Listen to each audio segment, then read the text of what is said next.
जो बहुत दुखी प्राणी थे उनको पहले तो सुख दिया, फिर वो ज्ञान समझा, परमात्मा के शिष्य बने। 64 लाख शिष्य हो गए थे आज से 600 वर्ष पहले, जबकि पूरा भारत में अफगानिस्तान, बलोचिस्तान, पाकिस्तान, बांग्लादेश, ये सारा नेपाल और ये इराक, ईरान, गढ़गजनी तक, ये सारा भारत था। और कुल मिलाकर सारे भारत की 4 करोड़ आबादी नहीं होगी, और उसमें 64 लाख से सो जाना बालकों का खेल नहीं है। लेकिन हम गफलत कर गए, परमात्मा से दूर हो गए, क्योंकि हमें सुख हो गया था। जो दुख थे वो हमारे दूर कर दिए परमात्मा ने, फिर सुख हो गया, हम भगवान से दूर हो गए। जिस कारण से आज आप फिर उसी समय से सन 1398 से सन 1518 तक परमात्मा 120 वर्ष तक इस धरातल पर एक लीला करने के लिए जो प्रत्येक युग में आते हैं, जो परमात्मा की एक लीला है, परमात्मा का एक गुण है जो वेदों में भी वर्णित है,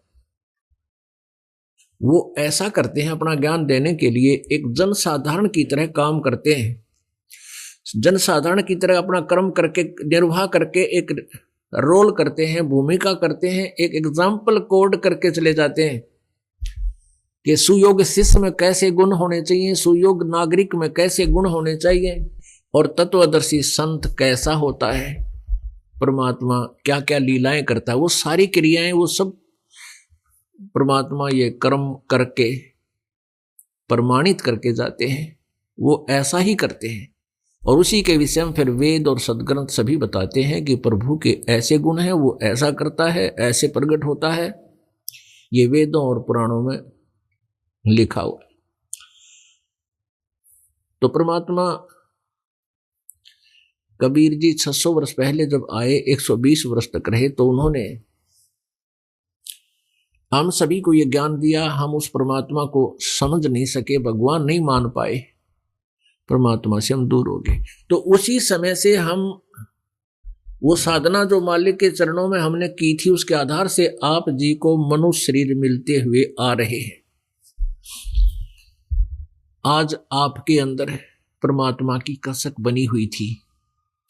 परमात्मा की चाह में कोई कहीं ना कहीं अवश्य कोई भटक रहा था, कोई मंदिर में, कोई मस्जिद में, कोई गुरुद्वारे में, कोई चर्च में, कोई ऊंचे ऊंचे पहाड़ों की चोटियों पर परमात्मा की खोज करने जाता था, और कोई कहीं ना कहीं, कोई सालासर, कोई बालाजी, कोई वैष्णो देवी, कोई केदारनाथ, कोई अमरनाथ, कोई रामेश्वर, कोई गया जी की तक भंडार है, वो बनभौरी, यानी सारे भटक रहे थे। क्योंकि आप मनुष्य जीवन से आए हैं, तुरंत मनुष्य जीवन से ही नेक्स्ट मनुष्य जीवन मिला आपको,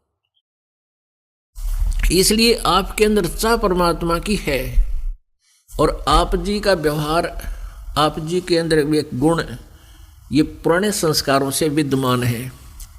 आप जी यहाँ आते हैं, आप यहाँ 1 दिन, 2 दिन, 4 दिन, जितना भी छठे करते हो, आप जी का व्यवहार कितना अच्छा है। जहाँ बैठा दिए वहीं बैठे रहते हैं, जो मिल गया खाने को उससे हर स्वीकार कर लेते हैं।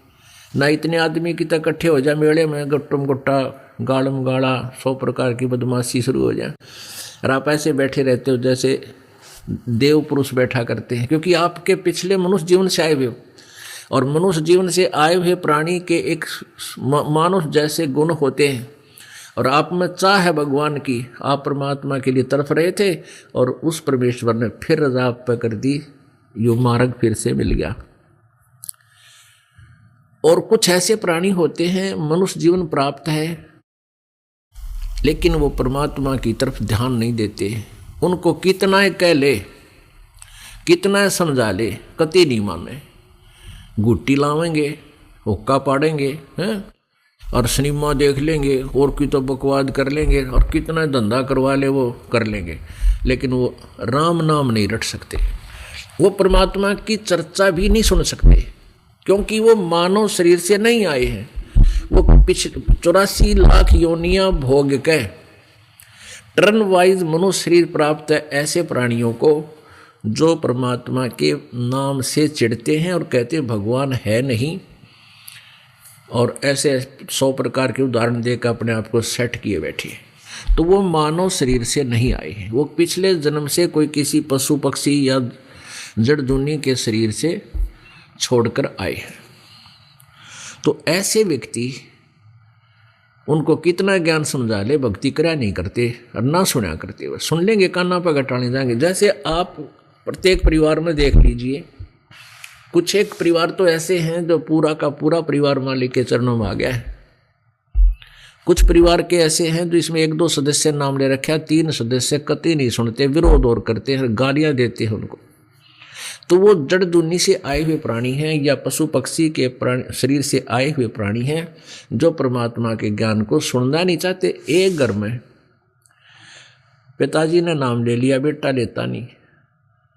जो पिताजी कभी भी अपने संतान को गलत मार्गदर्शन नहीं करेगा, क्योंकि वो उन्हीं के लिए जी रहा होता है, और वो बेटा नहीं मान रहा है तो वो पशु जुन्नी से आया हुआ प्राणी है, उसके बस की बात नहीं, वो काल का प्राणी है।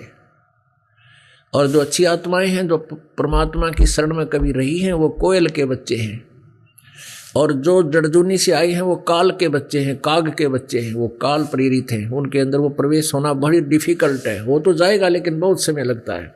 अब ये कोयल क्या करती है, कोयल जो होती है ना पक्षी, ये अपना भिन्न अलग से कोई घोंसला बनाकर अंडे बच्चे पैदा नहीं करती है, क्योंकि अलग से अंडे वो पैदा करती है तो कौवे खा जाते हैं, उसके अंडों को छोड़ते नहीं।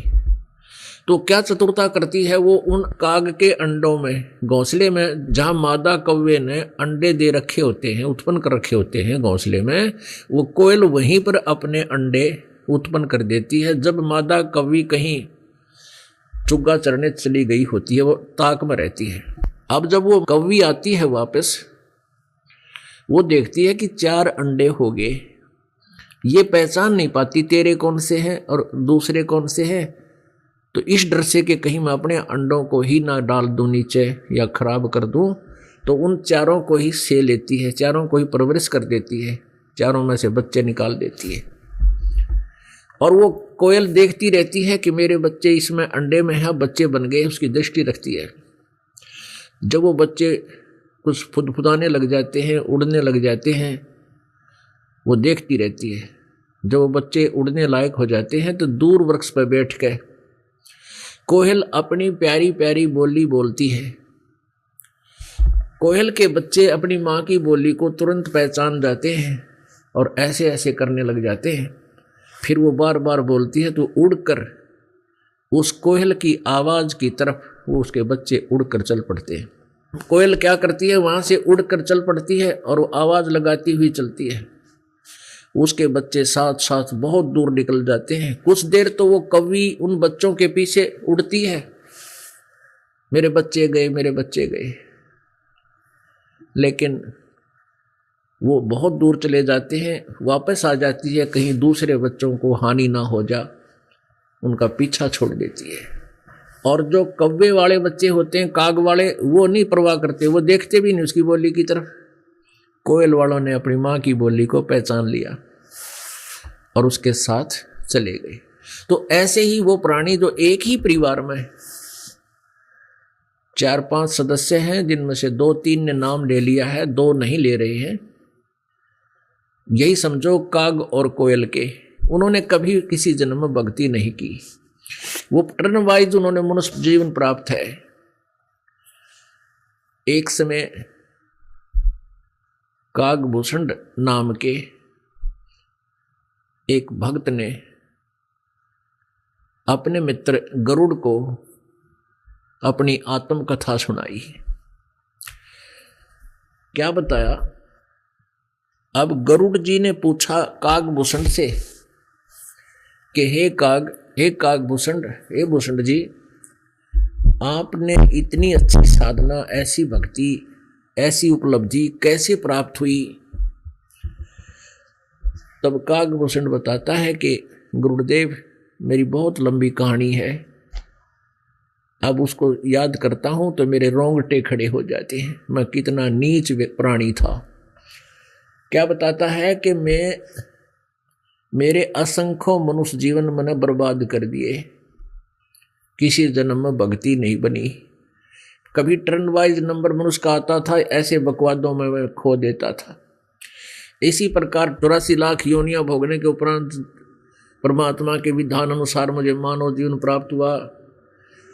उस समय हम 4 बहन भाई थे, 2 भाई 2 बहन हमारे माता पिता थे।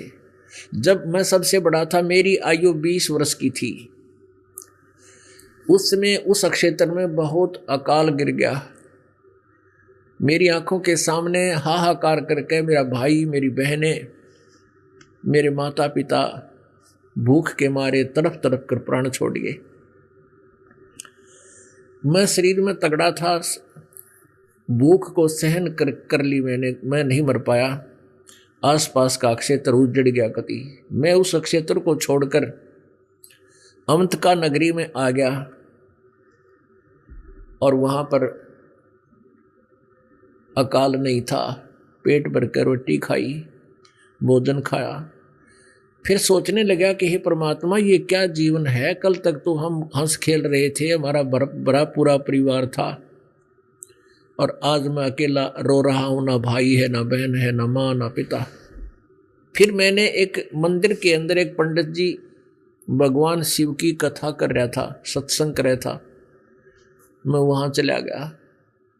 उस ब्राह्मण को मैंने अपने सारे दुख बताए, मेरे साथ के बीती। ब्राह्मण की आंखों में आंसू आ गए और कहा, बेटा यहाँ तो ऐसा ही विधान है, जन्म और मृत्यु ये सभी के साथ है, चिंता ना कर बेटा, होगी सो होगी। अब तू यहाँ मेरे साथ रह, मेरे बच्चे की तरह रह बेटा, और अपना भक्ति कर, भगवान की सत्संग सुना करे। अब उसने, कहते हैं, उस गुरुदेव के ब्राह्मण के पास मैं रहने लगा। वहाँ ही मैं भोजन करता, मंदिर की सफाई सफाई कर देता, भगत सत्संग सुनने आते थे। 6 महीने हो गए मैंने उसके साथ रहते, उस ब्राह्मण के साथ रोज कथा सुनूं। रोजाना वो कथा सुनावे, बेटा भक्ति करनी चाहिए, भक्ति बिना इस जीवन का कोई लाभ नहीं है। बहुत अच्छे अच्छे दृष्टांत दे देकर समझावे, लेकिन मेरे असर हो नहीं कि मैं नाम ले लूं। मुझे बार बार कहे, बेटा भक्ति कर ले, उपदेश दीक्षा लेनी चाहिए।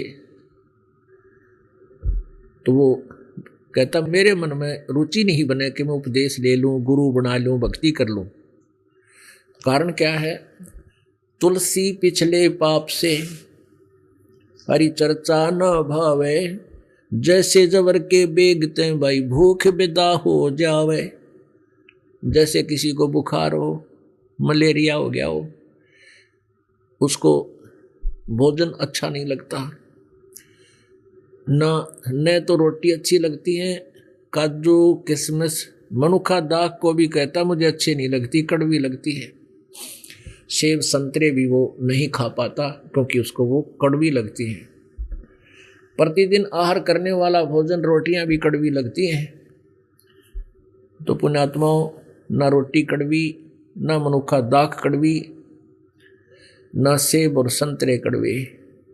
बुखार ने, उस जवर ने उस व्यक्ति के शरीर की व्यवस्था इतनी कंडम कर दी कि मीठी वस्तु भी उसने कड़वी लग गए। इसी प्रकार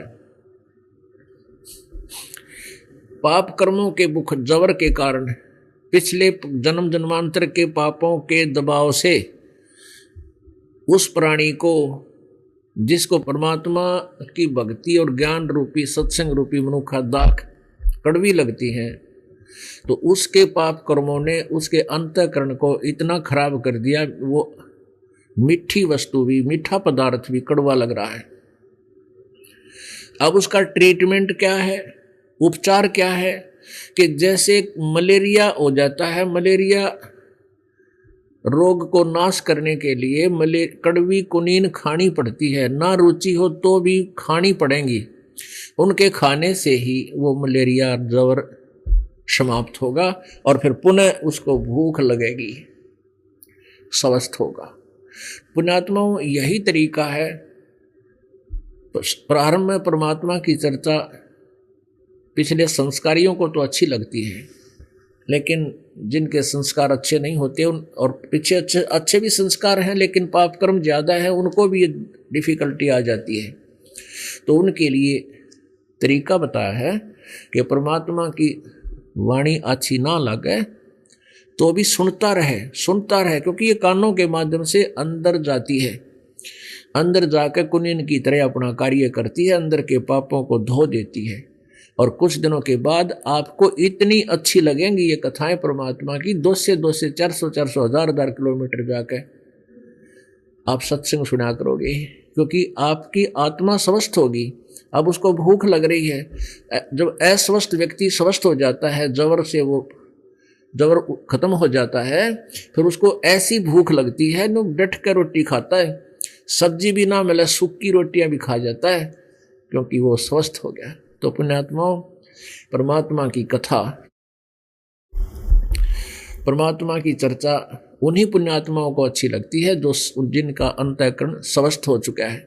और जिनका स्वस्थ नहीं है तो उन्होंने भी सत्संग ही सुनना पड़ेगा। ये परमात्मा की वाणी आहार भी है और ये मेडिसिन का भी, दवाई का, औषधि का भी काम करती है।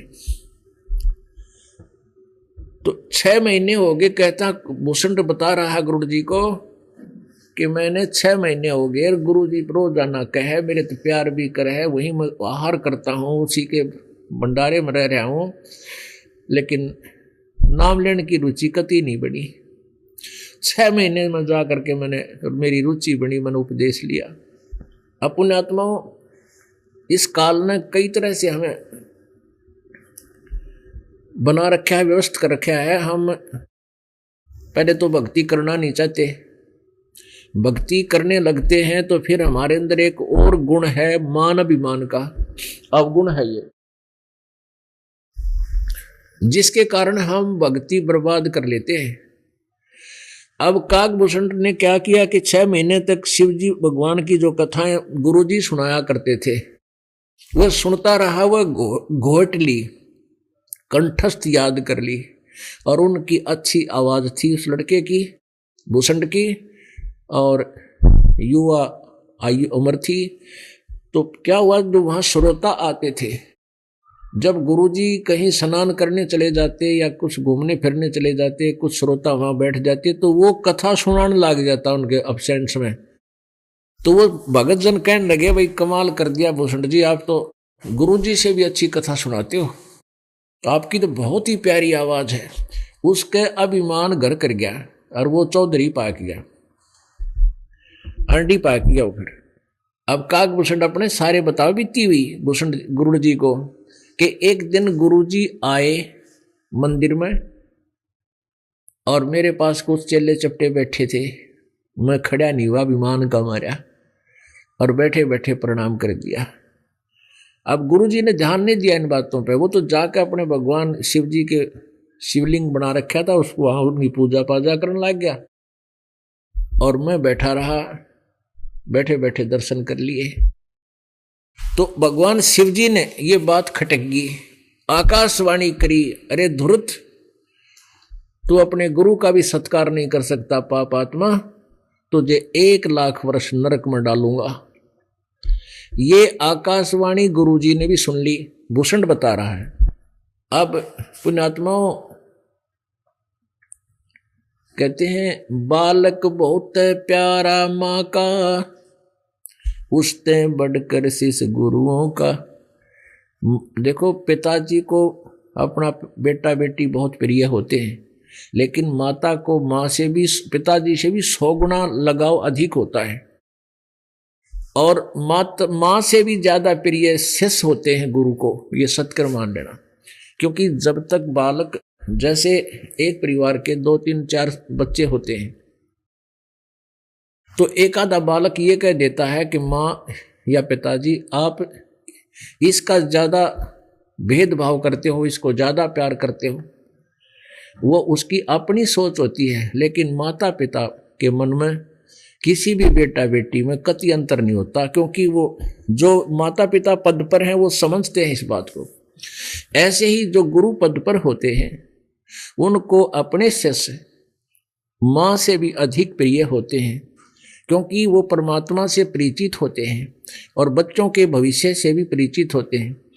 तो वो उनको बहुत प्यारे लगते हैं कि इनकी भक्ति बर्बाद ना हो जाए, इनका जीवन नष्ट ना हो जाए। मुश्किल से बात शरह चढ़ी है। तो उस ब्राह्मण ने कहा,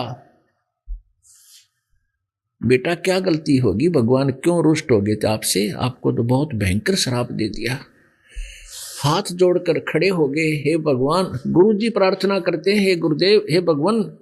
बालक था, बोला बच्चा था, अभी नाम लिया था, इससे कोई गलती होगी हो तो माफ करो मेरे दाता, माफ करो मेरे दाता। काफी दिन तक आरती प्रार्थना करते रहे। तब आकाशवाणी हुई कि इसने बैठे बैठे दर्शन किए थे, इसने आदर सत्कार नहीं किया गुरुजी का। जब तू गुरुजी का ही सत्कार नहीं करेगा तो मेरे लोक में आकर मेरे साथ फिर यहाँ क्या तू व्यवहार करेगा। पुण्यात्माओं, ये देखो, ये खेल का मैदान है। बच्चे चाहे किसी सत्र में खेलें, जैसे डिस्ट्रिक्ट लेवल पर बच्चे खेलते हैं तो नियम वही होते हैं उनके, और जो स्टेट लेवल पर गेम खेलते हैं तो उनके भी नियम वही होते हैं, और जो नेशनल स्तर पर, राष्ट्रीय स्तर पर खेलते हैं उनके भी नियम वही होते हैं, और इंटरनेशनल अंतर्राष्ट्रीय स्थिति में खेलते हैं तो उनके भी नियम वही होते हैं। तो ऐसे ही क्या बताते हैं परमात्मा ने अपनी अमृतवाणी में बताया है, कबीर जी ने, मम संत मुझे जान मेरा ही स्वरूपम। मेरे संत को, यानी जो मेरा नाम उपदेश देने का मैंने अधिकारी बना रखा है, उसको मेरा ही स्वरूप माने। गुरु मानुष कर जानते ते नर कहीं अंधे, होए दुखी संसार में आगे यम के फंदे। गुरु गोविंद कर मानियो रहियो शब्द समाए, मिले जब दंडवत बंदगी नहीं पल पल ध्यान लगावे। तो गुरु जी को परमात्मा मानकर अपने इस प्रॉब्लम को सोल्व करना है, जन्म और मृत्यु वाली ने। जैसे एक गणित में एक प्रश्न आता है, उसमें मूलधन ज्ञात करना होता है। उसके लिए सपोज करना पड़ता है, मान लो मूलधन 100 रुपये, और फिर वो 100 रुपये मूलधन मानने के बाद ही हम उस करोड़ों और अरबों के मूलधन को प्राप्त कर सकते हैं और अपना इक्वेशन, अपना ये प्रॉब्लम सोल्व कर सकते हैं। जब तक हम 100 रुपये मूलधन नहीं मानेंगे तो ओरिजिनल मूलधन को प्राप्त नहीं कर सकते। तो परमात्मा ने इसलिए बताया है कि आप जी, वो 100 रुपये है, वो मूलधन नहीं था, वो ओरिजिनल मूलधन नहीं है, लेकिन उसके बिना वो मूलधन मिल नहीं सकता। तो गुरु जी को आप जी ने भगवान सपोज करना पड़ेगा। आपने ये मान कर के ये गुरु जी नहीं, ये भगवान खड़े हैं। और पुण्यात्मा, जब आप भगवान के पास जाओगे तो आप जी कैसे व्यवहार करोगे, जो इस दास के साथ आप कर रहे हो, और वो व्यवहार भगवान को मान्य है या नहीं है, नहीं है तो वहां से रिजेक्ट हो जाओगे। और जो गुरु जी को आप परमात्मा रूप में मानकर और फिर उसके साथ जो बोलना, चलना, व्यवहार करना, निष्कपट भाव से बातें करना और उसके अंदर एक विशेष कसक बना कर रखना, तो यही एज इट इज भगवान से आप क्या होगा। तो यहाँ से जब जाओगे, जैसे आदमी दिन में रिहर्सल करता है, बातें करता है, ऐसी सपने में आएंगी। तो वो स्वप्न में तो प्रैक्टिकल जो आप कर रहे हैं वही आपके स्वप्न में आती। तो ऐसे ही जब यहाँ शरीर छोड़कर जाओगे तो इस दास के रूप में परमात्मा आपकी परीक्षा लेने के लिए वहाँ खड़ा होगा। फिर आप वहाँ भी वही अड्डपट मारोगे, यहाँ मारते थे, तो वहाँ से तुरंत ऑटोमेटिकली आपके पैरों के नीचे से स्लिप निकल जाएगा फट्टा, एकदम नीचे आओगे गद्दे ही। वो अलग बात है कि आपने पुण्य जो भक्ति कर रखी है वो अलग अलग मिल जाएंगे, को स्वर्ग में को कितने धक्के खाते रहोगे, पार नहीं हो पाओगे। तो इसलिए हमने गुरुजी के साथ वो डीलिंग करनी चाहिए जो भगवान के साथ किया करते हैं, तब आप सफल होगे। तो यहाँ काकभूषण से आकाशवाणी में भगवान शिव ने कहा कि तूने अपने गुरुजी का सत्कार नहीं किया, तू अंडी पाक गया, बैठा बैठा प्रणाम कर लिए तूने। तो जब तू गुरुजी के का सत्कार नहीं कर सकता तो मेरा केक रहते न फूकूंगा, माड़ा गाड़ूंगा। मैं क्या करूंगा इसे दुष्ट का इस पवित्र लोक में, क्योंकि भगवान पहले ही उस भस्मासुर से दुखी थे, इसे नालायक थे। तो फिर प्रार्थना की। उस गुरुदेव ने कहा बेटा माफी मांग भगवान ते। और काफी दिन तक कहता भूषण के मैं और गुरुजी प्रार्थना करते रहे। आकाशवाणी की के नालायक तेरे गुरुजी की अर्जी मैंने स्वीकार कर ली है, तुझे रहना तो पड़ेगा। जब तू यहाँ से शरीर छोड़कर जाएगा तुझे नरक में तो रहना पड़ेगा। अब जो मैंने कह दिया सो कह दिया, 1 लाख वर्ष तू नरक भोगेगा, लेकिन नरक में तुझे यम के दूत दुखी नहीं करेंगे, ये मैं आदेश दे दूंगा। अपने आत्माओं देखो, जैसे किसी की जेल होगी और वो मंत्री का मित्र है, मंत्री का रिश्तेदार है, वो जेल में तो उसने रहना ही पड़ेगा, लेकिन वहाँ के वो जेलर और कर्मचारी उसको बोल कह कुछ नहीं सकते, वहाँ बटेऊ की तरह रहेगा, मेहमान की तरह रखा जाएगा, लेकिन रहना पड़ेगा जेल में जब तक उसकी सजा बरकरार और है, निर्धारित है। तो इसी प्रकार उसने शिव जी ने उसको इतनी राहत तो दे दी कि नरक में तनयम के दूत दुखी नहीं करेंगे। वो आदेश मंत्री हैं, क्योंकि ये मंत्री है, उन्हें दे दिया। कहते हैं मैं 1 लाख वर्ष जेल में रहा, वहाँ नरक में रहा, लेकिन यम के दूतों ने मुझे सताया नहीं। गुरु जी की प्रार्थना पर, भगवान शिव जी के कृपा से। उसके बाद कहते फिर मानव शरीर हुआ। उस मानव शरीर भी मैंने कई बर्बाद कर दिए। फिर मानव शरीर हुआ। फिर मैं लोमस ऋषि नाम के एक महात्मा, लोमस नाम के ऋषि एक कथा करे थे, मैं वहाँ जा बैठा। वहाँ मेरे मन में ये एक विकार है जीव के अंदर, वो फिर उत्पन्न हो गया। कहने लगा कि वो सरगुण के बारे में जानकारी दे रहे थे, सरगुण के बारे में, सरगुण। और मैंने कहा नहीं, मैं तो हूँ निर्गुण का अधिकारी, और सरगुण सभी नष्ट नाश हो जाई, निर्गुण कथा हमें बतलाई। लोमस ऋषि जी से कहा कि हे लोमस ऋषि जी, आप तो जो इस साकार भगवान के बारे में बता रहे हो ये तो नष्ट हो जाएंगे, हमें तो निराकार और निर्गुण के बारे में जानकारी दीजिए। अब लोमस ऋषि जी ने बहुत समझाया, चेष्टा की कि भाई जैसे बीज है, आम का बीज है, आम के पेड़ का बीज आम के फल में है, और उस बीज में पेड़ है। अब बीज में पेड़ निर्गुण रूप में है, ये कोई काम नहीं कर सकता, ना छाया हो ना इसका फल लगे, तो ये निर्गुण है। इस निर्गुण का क्या करेगा, चाहिए तो हमने सरगुण। जैसे बीज को बोया, पौधा बना, फिर धीरे धीरे पेड़ होया, पेड़ होकर उसका फल लगे, छाया बनी, तो सरगुण हुआ तो काम आया। और वो निर्गुण ने के चटेगा, तो वो बीज में आम का पेड़ है। कहने लगा मेरे बात बुद्धि माई को ना, क्योंकि मेरा घिसा पिटा ज्ञान कहीं से सुनाया, फिर आगे अड़ गया। फिर रोमस ऋषि ने मुझे शराप दे दिया कि तू चंडाल का जन्म होना चाहिए, तेरे जैसे नालायक का, जा चंडाल के घर जन्म ले तू, मोटी बुद्धि के। तो तब कागभूषण कहने लगा मैं नाराज नहीं हुआ, मुझे दुख नहीं हुआ, मैं लोमस ऋषि के चरणों में गिर गया और मुझे वो पिछले दुख याद आ गए।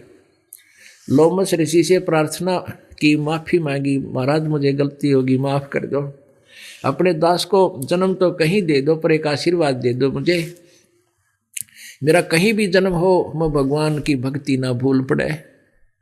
लोमस ऋषि खुश हो गए, तब आशीर्वाद दे दिया, बेटा अब चंडाल के घर जन्म तो तने लेना पड़ेगा, काग चंड के, लेकिन मेरे आशीर्वाद से तेरा भगवान की भक्ति याद रह जाएगी थोड़ी थोड़ी।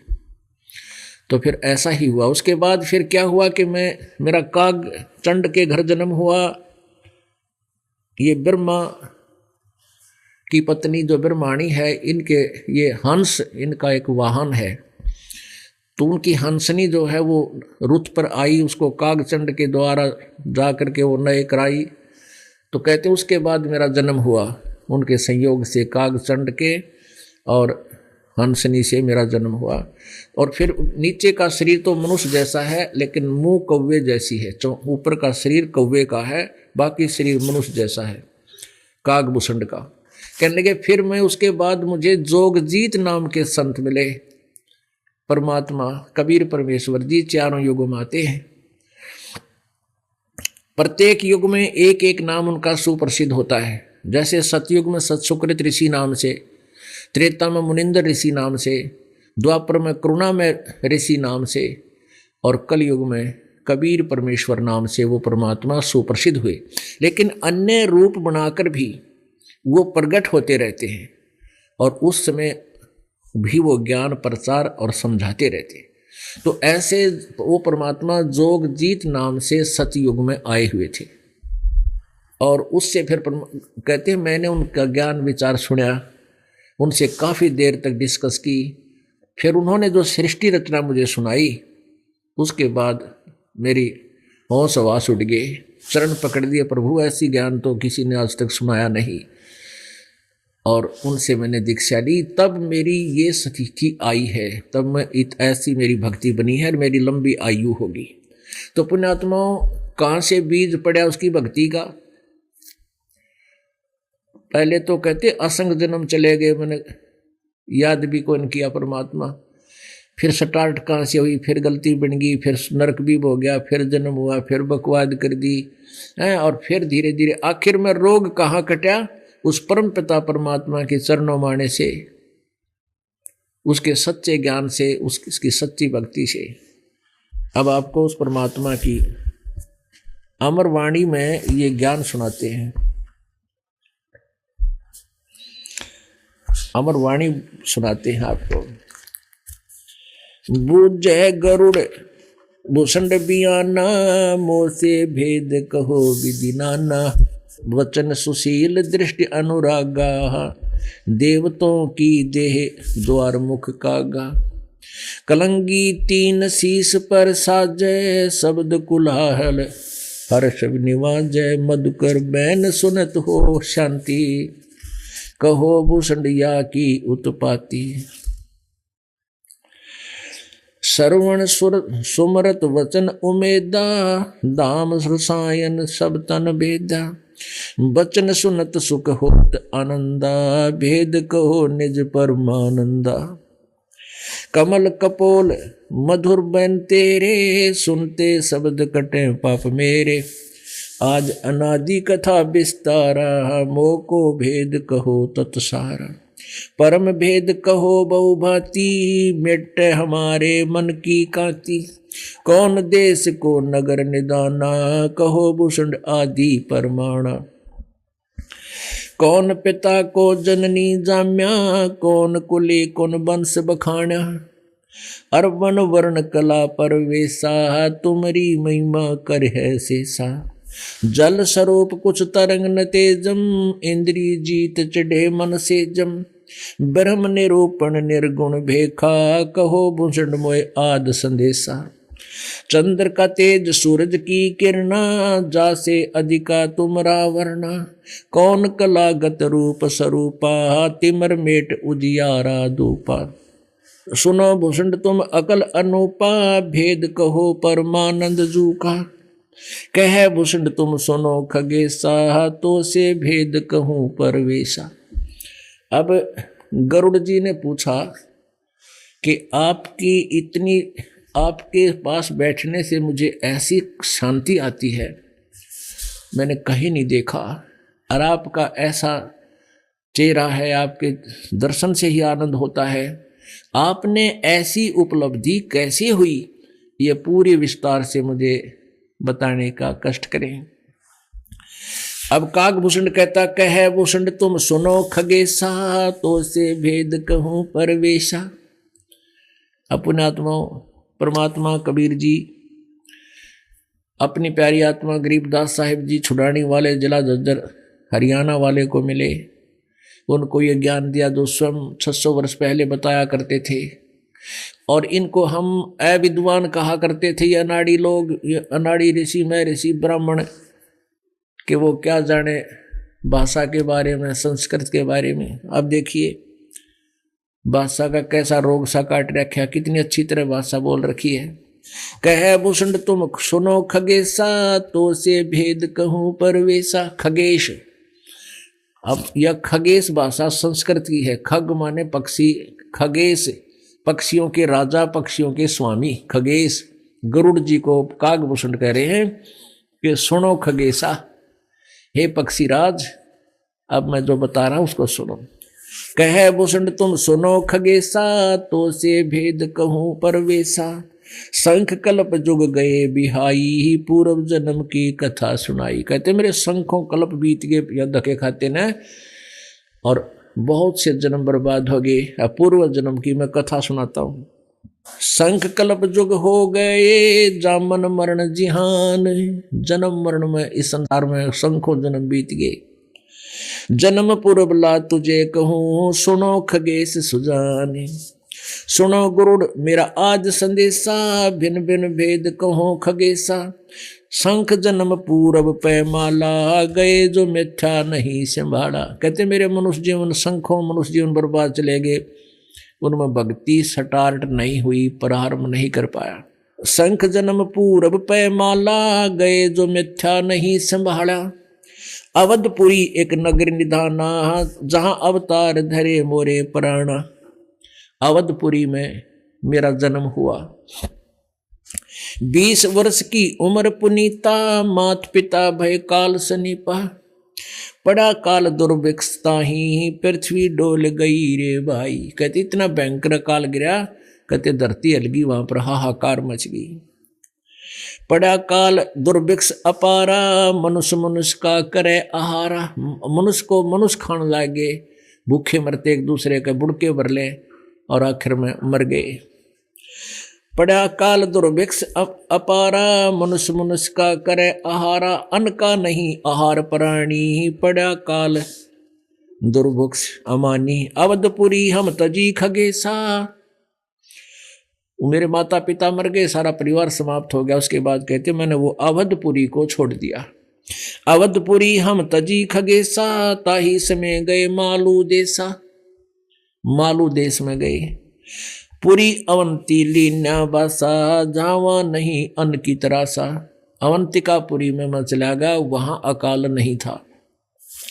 अन्न तो तहां पेट भर खाया, कह भूषण सुनो खगराया। पंडित एक अवंती माही, कथा कर्ण शिव द्वारे जाही। 6 मास हम संगति कीनी, बहुरतास की दीक्षा लीनी।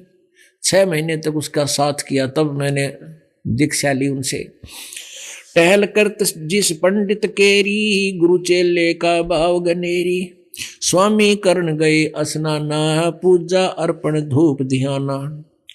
शिव पूजा पंडित अर्थावे, बेलपत्र धर लिंग बनावे। शिव पूजा पंडित करे, जहाँ हम लिया निवास। गुरु शिक्षा मन में करी, मिटी खगेश पियासे। तन मन अर्पे फेरे माला, जाके ऊपर ईश दयाला। कहते उस पंडित जी के ऊपर भगवान शिव जी पूर्ण प्रसन्न थे, उनकी वो सच्चा पुजारी था। पूजा करण देवालय आए, जहां हम बैठे दर्शन पाए। कहते हैं जब वो मंदिर में आए एक दिन पूजा करने, तो मैं बैठे बैठे ने उनके दर्शन कर लिए। पूजा करण देवालय आए, देवालय यानी मंदिर में आए, जहां हम बैठे दर्शन पाए। जहां शिव को मोह दिया सरापा, लाख वर्ष तुम जमपुर रखा। तहां शिव जी ने इस बात पर मेरे को श्राप दे दिया, लाख वर्ष तक जमपुरी यानी नरक में रखने का। पंडित सुना बचन शिव केरा, ओठ चरण लिए कीन गुरु केरा। पंडित शिव का ध्यान लगाया, कल्प करी बालक बोराया। रे धर बालक तू शिव का ध्याना, ताते बख्शे तेरे प्राणा। 4 पहर पंडित को बीते, बहुर आवाज हुई मन चीते। 4 पहर तक ब्राह्मण पंडित जी गुरु जी अपने शिष्य का अपराध क्षमा कराने के लिए प्रार्थना करते रहे।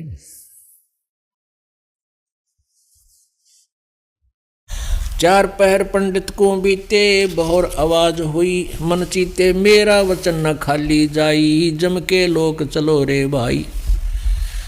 शिव जी की का फिर आकाशवाणी हुई कि मेरा वचन खाली नहीं जा सकता, उस नरक में तो न जाना ही पड़ेगा, यम के लोक में।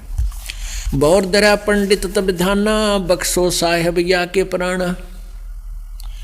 फिर प्रार्थना की गुरु जी ने, बहुत बार की अर्ज ठीका, बाणी अरस बही शिवनी का। बहुर महादेव भय दयाला, जम का लोक भुगते तत्काला। हमरे लाग्या संसासों का, छोटी दे गई जम के लोका। चंद्रो जम तत्कालम आए, शिव की दया गुरु अर्थाए। जम हमको ने दीन त्रासा, भुगत्या नहीं नरक निवासा। जोग ध्यान और नाम नरेशा, जब तब करनी मिटे अंदेशा। प्राणायाम किया परिणामा, स्वर्गपुरी को चले विमाना। कहते वहाँ से फिर मेरा जो हो गया, फिर मैं कुछ दिन स्वर्ग रहा। उसके बाद मैं 83 लाख योनियाँ भोगता रहा। फिर कभी लोमस ऋषि एक कथा कर रहे थे, वहाँ चला गया। लोमस ऋषि जहाँ कथा कराई, जहाँ हम प्रसंग पूछा जाई, वहाँ मैंने प्रश्न कर दिया। एक विषय के ऊपर मैंने जानकारी चाहिए। सरगुण कथा होत तिस बारी, हम तो निर्गुण के अधिकारी। सरगुण अर्थों में गौराया, लोमस ऋषि प्रसंग बतलाया। बहुर संबोध किया, तिस बेरा बैठे जाए निकट हम नेरा। कहते हैं बार बार फिर संवाद किया उनसे। उसके पीछे बैठा था श्रोताओं के, मैं आगे जाके लोमस ऋषि के पास बैठ गया। गुरुड़ जी को भूषण जी बता रहे, सरगुण कथा बिना क्या गावे, निर्गुण पद नजरों नहीं आवे। जद जा बोले काग बुसुंडा, दर्श्या अद्भुत रूप अखंडा। अब ऋषि लोमस ऋषि बता रहे हैं कि भाई निर्गुण तो चीज दिखाई नहीं देते ने, और सरगुण बिना उस निर्गुण न समझावांगे कैसे। जैसे आम के किसी भी पेड़ के या पौधे के बीज को ले करके उसको समझाने के लिए बताना पड़ेगा कि इस बीज में ये सामने पेड़ है, ऐसे पेड़ है, ऐसा पेड़ इसके अंदर निर्गुण रूप में है। अब सरगुण कहीं होगा नहीं तो निर्गुण ने तू समझेगा क्या। जिस व्यक्ति ने आम का पेड़ ना देखा हो और आम के बीज को दिखा करके समझावा कि इसमें कैसा पेड़ होता है, तो उसको दिखाया जाता है कि ये जो आम सामने खड़ा है, ये पेड़, ये इस बीज में निर्गुण रूप में है। तो सरगुण बिना निर्गुण के गावे, निर्गुण पद नजरों नहीं आवे। अब लोमस ऋषि तो न्यू बतावे थे, न्यू बोला मेरी बुद्धि में यह बात समाई को ना। क्या बताते हैं, सरगुण कथा बिना क्या गावे, निर्गुण पद नजरों नहीं आवे। जदुआ बोले काग बुसंडा, दर्शा अद्भुत रूप अखंडा। सरगुण सकल नाश हो जाई, निर्गुण सदा रहो लोलाई। अब कहने लगा, मैं उस लोमस ऋषि को शिक्षा देने लग गया कि जो दिखाई देता है तो नाश हो जाएगा एक दिन, और निर्गुण की भक्ति करो, निर्गुण की भक्ति करो। लोमस ऋषि प्रसंग विस्तार से बताया उस प्रसंग को लोमस ऋषि ने। सुनो गुरुड़ आदि कथा हमारी। लोमस ऋषि प्रसंग विस्तारी, सुनो गुरुड़ आदि कथा हमारी। बहुर कहा सरगुण प्रसंगा, शिव की जटा रहे जो गंगा। तब कर कह भागीरथ लाए, तीनों लोक कीर्ति दर्शाए। पुणात्माओं, ये तत्व ज्ञान है और इन कथाओं से बहुत कुछ निष्कर्ष निकलेगा। अब सरगुण निर्गुण बताते थे, निराकार है भगवान, निराकार है। अरे निराकार तो हमने ना दिखता इसलिए है, जो साधनाएं हमने की वो उनसे भगवान मिला नहीं। जैसे कितना अच्छा उदाहरण दे रहे हैं कि बीज में वृक्ष है, और जब तक इसको बीजेंगे नहीं तो बीज में वृक्ष हमें दिखेगा कैसे। और दूसरा उदाहरण ये दिया है कि सरगुण निर्गुण का दूसरा उदाहरण दिया है कि जैसे भगवान शिव की जटा कुंडली में जटा, एक ये जटा जो भगवान के शिव पर दिखा रखी है ना, ये बालों का जटा, और इसमें एक औरत का मुंह सा दिखा कर उसके मुंह से गंगा निकलती दिखा रखी है। ये तो एक बनावटी कल्पित है, ऐसा नहीं है।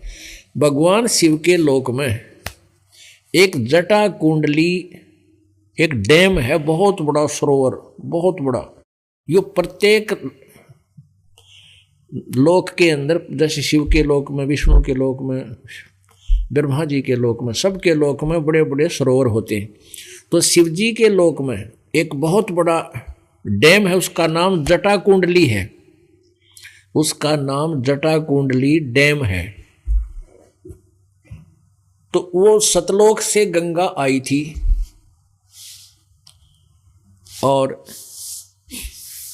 उसके बाद वो जटा कुंडली डैम में 6 महीने तक रही। मतलब 6 महीने में वो जटा कुंडली जो डैम था, वो सरोवर था, वो भरा। उससे भर के फिर वो ऊपर आई। उसी समय भागीरथ जी तप कर रहे थे गंगा को नीचे लाने के लिए। उन्होंने कहा ना, गंगा ने आना था और भागीरथ ने जस पाना था। ये सारी कहानी अब समझ में आओगी। अब यहाँ क्या बता रहे हैं, शिव की जटा रहे जो गंगा, बहुर कया सरगुण प्रसंगा, शिव की जटा रहे जो गंगा, तब करके भागीरथ लाए, तिहु लोक कीर्ति दर्शाए, गुप्त वस्तु प्रगट दिखलाई, निर्गुण सरगुण समझो भाई। कि या गंगा हमने ना दिखी थी, हमारे लिए अवेलेबल पृथ्वी पर नहीं थी। भागीरथ ने तप किया और उस तप करके उस निर्गुण जो हमें नहीं उपलब्ध थी, वो थी वहाँ पर मौजूद, साकार में थी।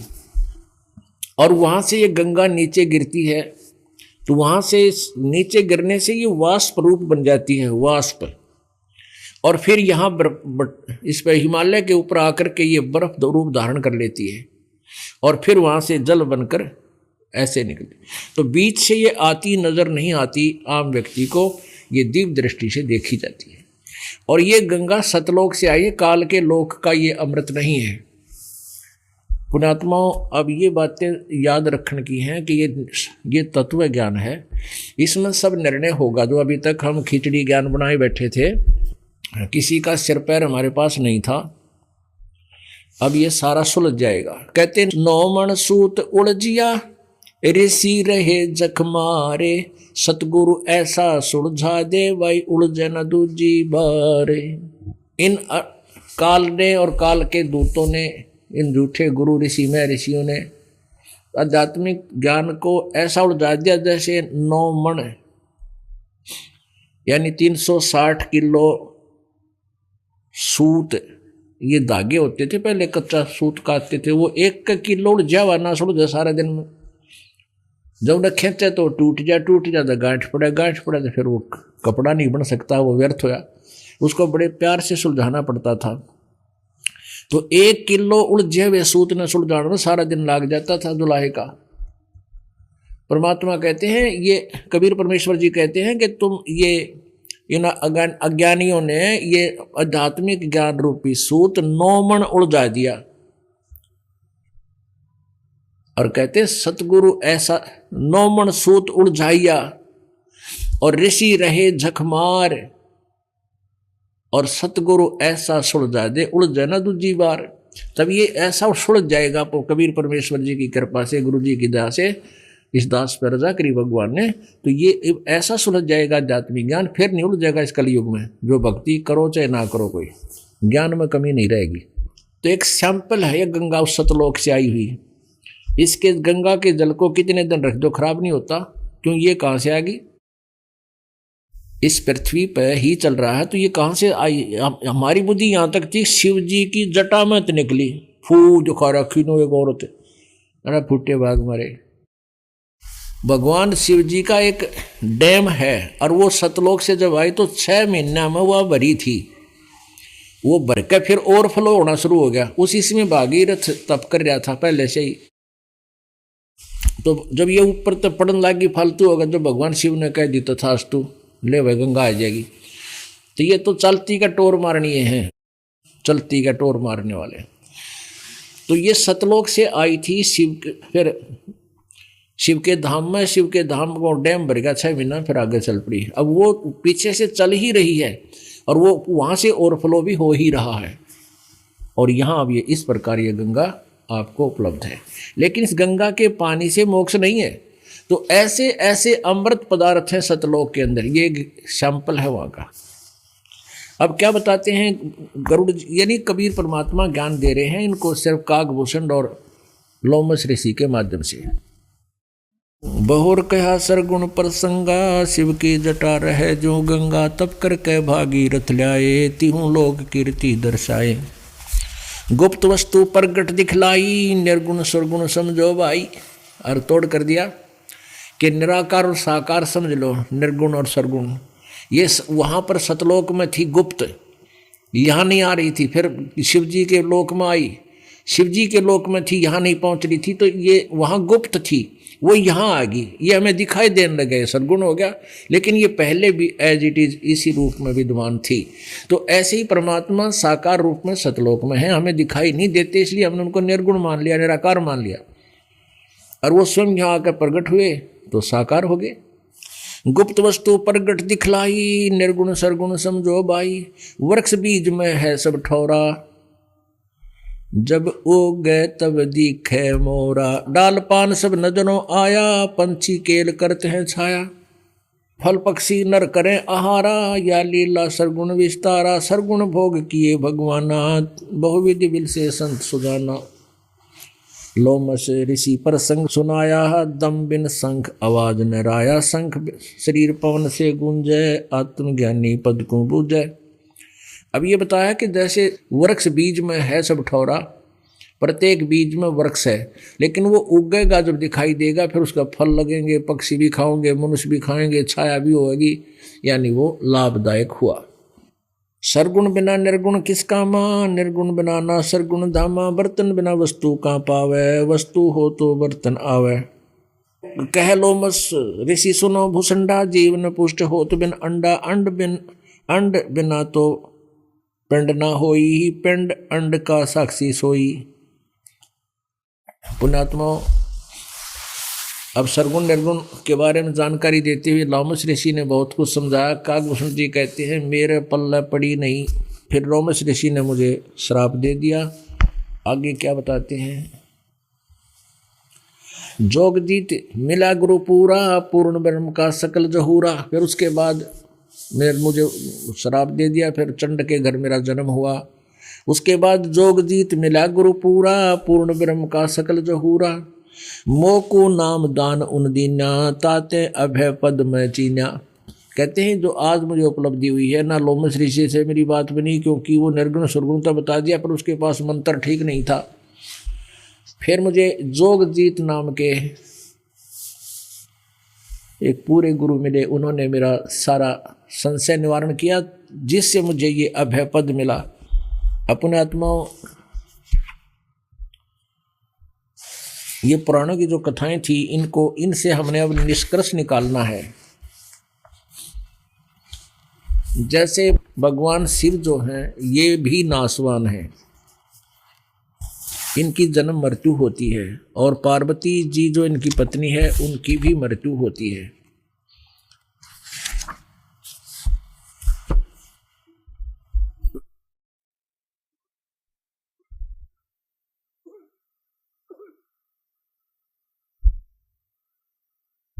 अब ये बात आम व्यक्ति का खटक जाती है कि शिवजी और ब्रह्मा विष्णु महेश ये तीनों नासवान हैं, इनकी जन्म मृत्यु होती है, और ये भी 184 योनियों में जाते हैं, पर इनकी आयु बहुत लंबी चौड़ी होती है।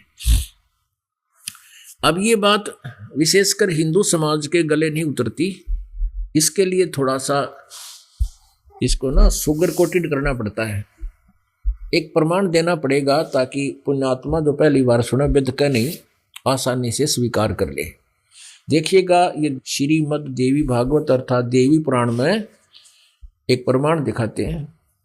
यह है देवी भागवत, श्रीमद् देवी भागवत, गीता प्रेस गोरखपुर से प्रकाशित है। ये प्रकाशक हैं अमान प्रसाद पोदार और चिमन लाल गोस्वामी।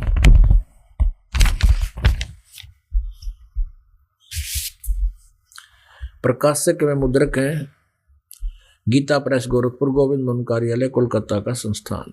ये इनके फैक्स और फोन नंबर है। इसके 123 पृष्ठ पे, ये 123 पृष्ठ पे